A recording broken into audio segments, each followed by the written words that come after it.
playing with a boss like that. I don't react well when you talk like that. Put the money on the phone, then call right back. I don't really wanna do the small talk like that. Yeah, stop playing with a boss like that. I don't react well when you talk like that. Put the money on the phone, then call right back. I don't really wanna do the small talk like that. Yeah.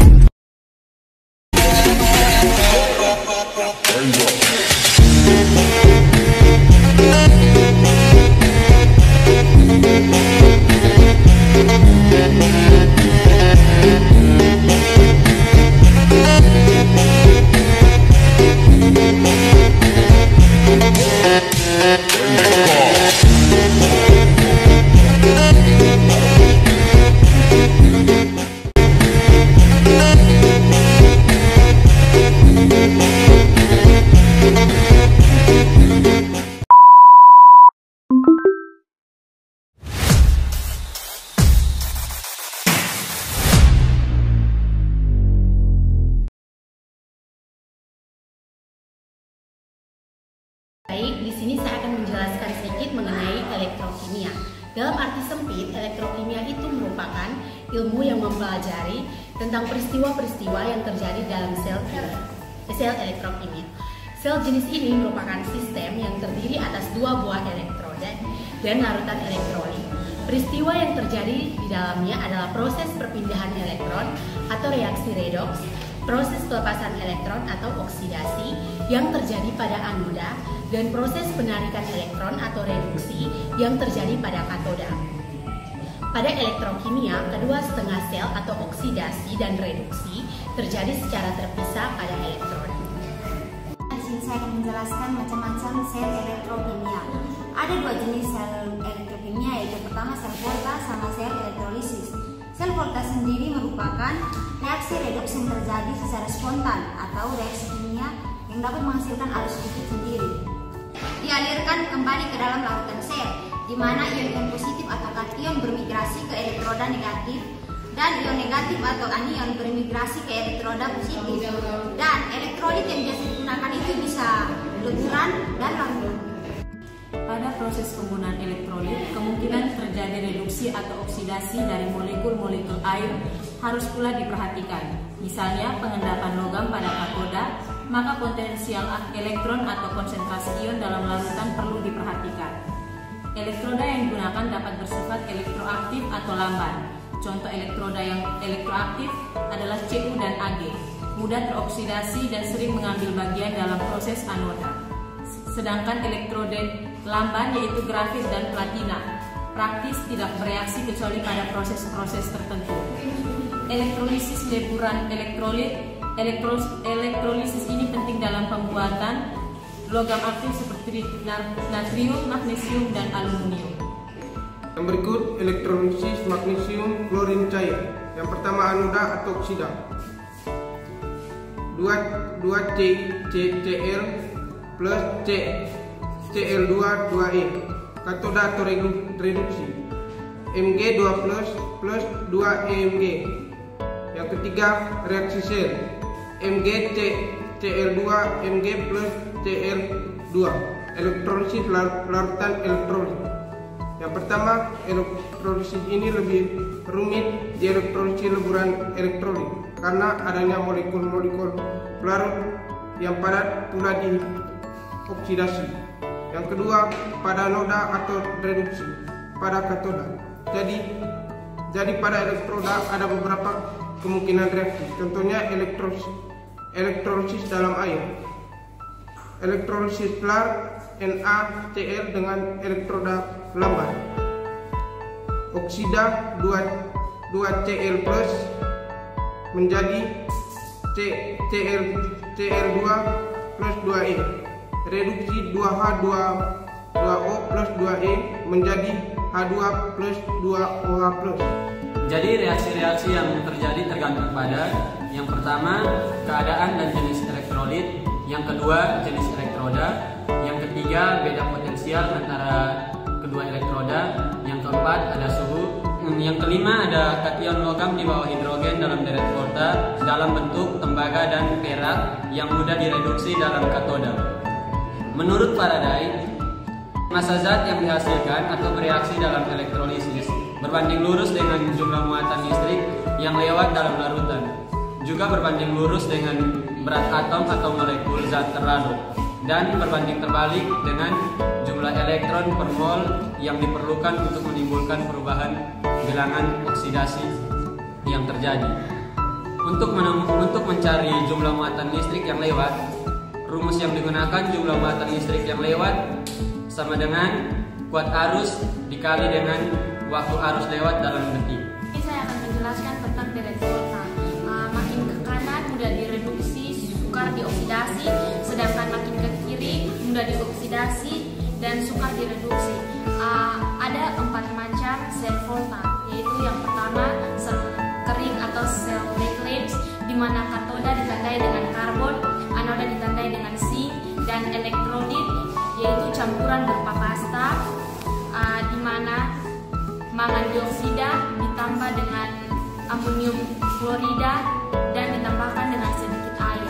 Yang kedua sel aki, di mana ditandai dengan katoda yaitu timbal dioksida dan anoda timbal, sedangkan elektrolit larutan dari asam sulfat. Yang ketiga sel bahan bakar, di mana elektroda yaitu nikel, elektrolit, larutan. Yang ketiga sel bahan bakar, di mana elektroda ditandai dengan nikel, elektrolit ditandai dengan larutan karbon hidroksida, dan bahan bakar ditandai dengan molekul hidrogen dan oksigen. Dan yang keempat nikel katium baterai, di mana katoda ditandai dengan nikel dioksida dan sedikit air, sedangkan anoda ditandai dengan katium. Apa itu elektrolisis? Elektrolisis adalah penguraian elektrolit oleh arus listrik. Yang kedua, pada elektrolisis, arus listrik digunakan untuk memacu reaksi redoks yang tidak spontan. Dan yang ketiga, energi listrik diubah menjadi energi kimia. Susunan elektrolisis ada beberapa, yaitu yang pertama prinsip kerja sel elektrolisis berlawanan dengan sel volta. Yang kedua, susunan rangkaian sel elektrolisis juga berlawanan dengan susunan rangkaian sel volta. Nah, yang ketiga itu pada sel elektrolisis anda bermuatan positif dan katode bermuatan negatif. Nah, yang keempat itu pada sel elektrolisis pemberian kutub negatif dan positif didasarkan pada potensi yang didasarkan dari luar. Berikut, dalam sel elektrolisis katode merupakan elektrode negatif sebab dituju oleh ion positif. Anode adalah elektrode positif sebab dituju oleh ion negatif. Baik, selanjutnya adalah ciri-ciri elektrolisis.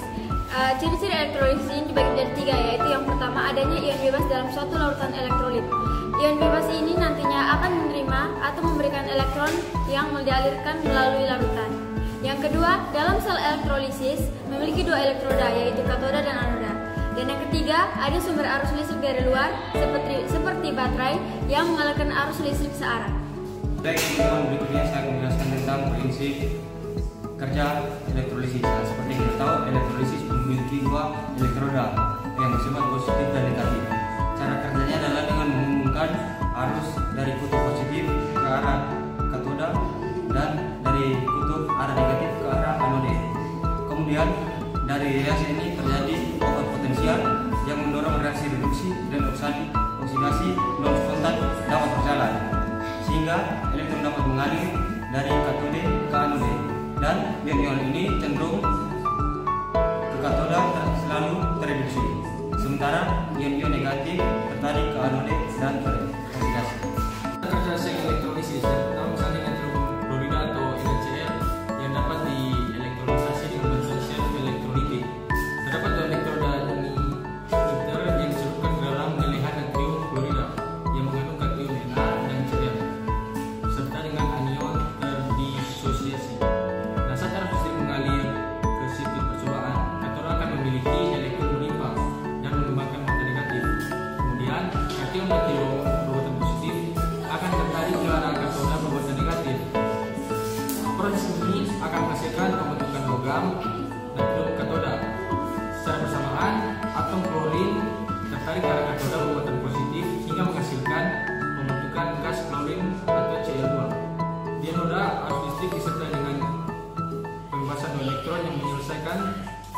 sebagai berikut.